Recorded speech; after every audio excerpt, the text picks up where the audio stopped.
everyone to Weekend Escapades and the abandoned town of Lund, Utah. This is an old railroading town that was put in for people to be able to transfer onto the train that went from Salt Lake, Utah, all the way down to Los Angeles. And you can see behind us, there's just a couple of the abandoned buildings that we're going to take a look at, and plenty more on down the road.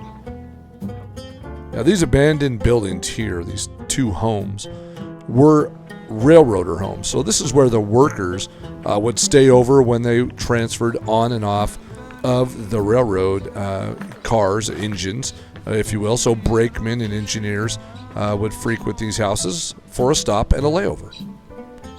And they are very abandoned, and we took a good look at the inside of these and explored around the inside.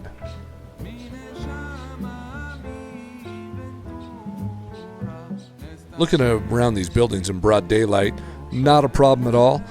You could take a look all the way through and see, but I'll tell you what, this town is way out in the middle of nowhere. And at night, I can't even imagine exploring these houses because it would be very scary.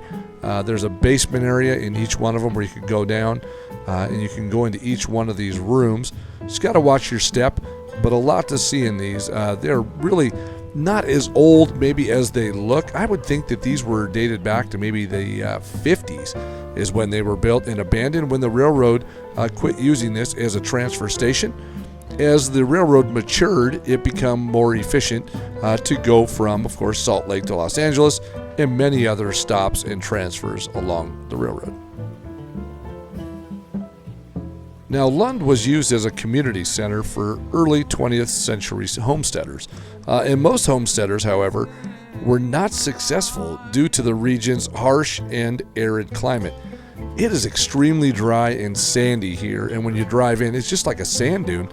But yet, about a half a mile off the road, you'll see somebody farming. And so the water must be there, but they must have to drill and pump that water because this is one dry community.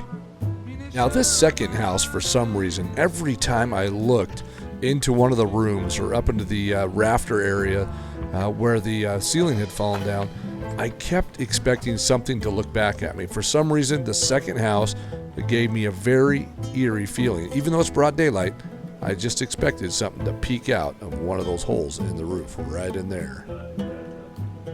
Here's a great example of how dry it is. Look at these trees just laying on the ground. Now this old home right here was down the street. Couldn't get very close to it. Do not trespass. There's people living in a home right next to it. Now, some examples of what buildings were there. There's an old photo. And there's an example of the front of one of the old buildings. They put a metal roof onto it. And they, of course, blocked this up so you can't see inside. Probably don't want people getting that close. As you can see behind me, Lund had a tremendous amount of buildings that have just foundations left. But also what we've done is back down here, a lot of no trespassing. There's an old ticket booth and so forth for the train stop that they had here.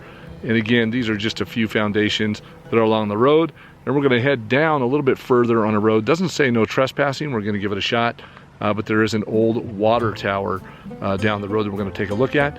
And also look and see if the foundation is left where they had the giant water tower that they used to fill the old steam engines with. This is the closest example I could find of an old photo of what Lund used to look like. As we walk up here, you can see that they've got an old pile. They used to have an old building here that they tore down here at the railroad yard. And this is that pile of old buildings that they had. And also you can see here where they had that water tower, the foundation there, and the old building that's still left. I would get a little closer. Actually says where I'm at right now is no trespassing. So I'm not going to get any closer because they still have some machinery and tools there for building railroad, and they're working right here in the area, as you can see here by the new railroad ties and all of the spikes and material they have here. They are doing railroad construction right now. But this would have been the area, and this would have been the stop where that would have taken place.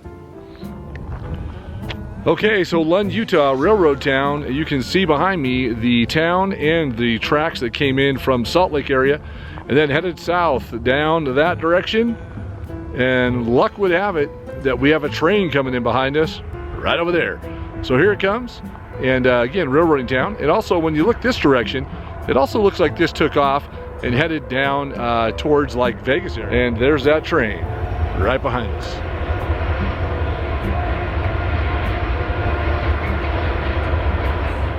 Be sure to like and subscribe and turn on that notification bell. We certainly enjoyed our time here in Lund, Utah, abandoned railroading town.